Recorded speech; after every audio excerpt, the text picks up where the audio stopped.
The runners today face some incredible challenges, but I recently made friends with a group of guys who make it a point to challenge themselves every day. Some wounded warriors recently teamed up with the Eastern Sierra Disabled Sports Program to put a different spin on recovery. The 3 warriors were invited on an all-expense-paid trip to the resort town of Mammoth Lakes, California, June 4th through the 8th. The group jumped right in the first day with kayaking on Crawley Lake. With help from the Disabled Sports Program volunteers, the 3 strapped in tandem kayaks and ventured down the coast.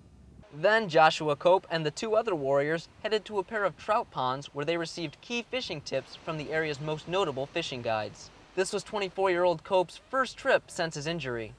During a routine patrol in Baghdad, Iraq, an improvised explosive device detonated near Cope. Searing hot shrapnel tore through his body, resulting in severe damage to his hands and the loss of both legs above the knee. Hand cycling led the list of events for the next morning. Robert Pratt took charge and led the group over the 4-mile course. You come up here, you get outside the hospital, you know. Like if you're in a hospital, you're doing physical therapy, you see doctors all day long, you see therapists all day. You come up here, you don't see therapists, you don't see doctors everywhere, you know. It feels like it's just you and a couple good friends of yours. It's huge, you know. It moves people forward in their treatment. Pratt, a 24-year-old Shawnee, Oklahoma native, recently hand cycled in New York's Rock and Roll Marathon. He was injured during his second deployment to Iraq when the Humvee he was driving rolled directly over a roadside bomb, which shattered 2 inches of his right tibia, broke his fibula in 3 different places, and sent shrapnel into his left leg, elbow, and face. His once minimal mobility has now turned into the ability to walk with the assistance of only a leg brace and a cane. As well as kayaking and hand cycling, the wounded warriors, which you can see behind me on this 200-foot rock face, also tried their hand at mountain climbing, proving that while they may be injured, they're certainly not out of the fight. The warriors watched as mountain guides demonstrated the proper techniques for rock climbing. Buckling their straps, they headed up to the rock wall. The climb proved most formidable for Bryce Brokaw, the 29-year-old from Decatur, Indiana, who had just days prior strapped on a new prosthetic leg. Brokaw was involved in a motorcycle crash, which resulted in the loss of his right leg and most of the control in his hands. His new leg allows him to entertain his high expectations and goals to perform all activities.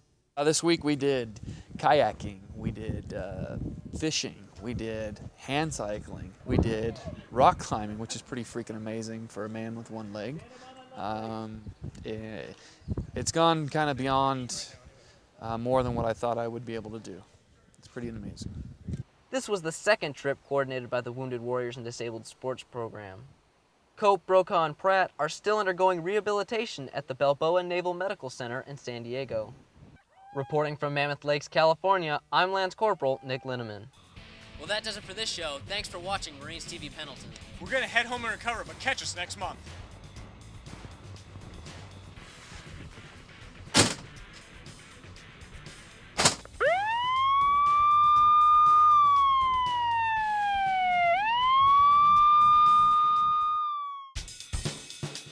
We're on our way to the next obstacle in our good old Camp Pendleton Explorer. So we can hate you. I hate you. We just reached 1 of the 2. Oh, God dang it, son of a beast. There goes the bike. I just finished with the tunnel obstacle. Yeah. And Tomahawk's not here to help me cover with his line. I just finished with the tunnel obstacle. Get your Tomahawk! You are slow! I hate tunnel! You made friends with Bubba.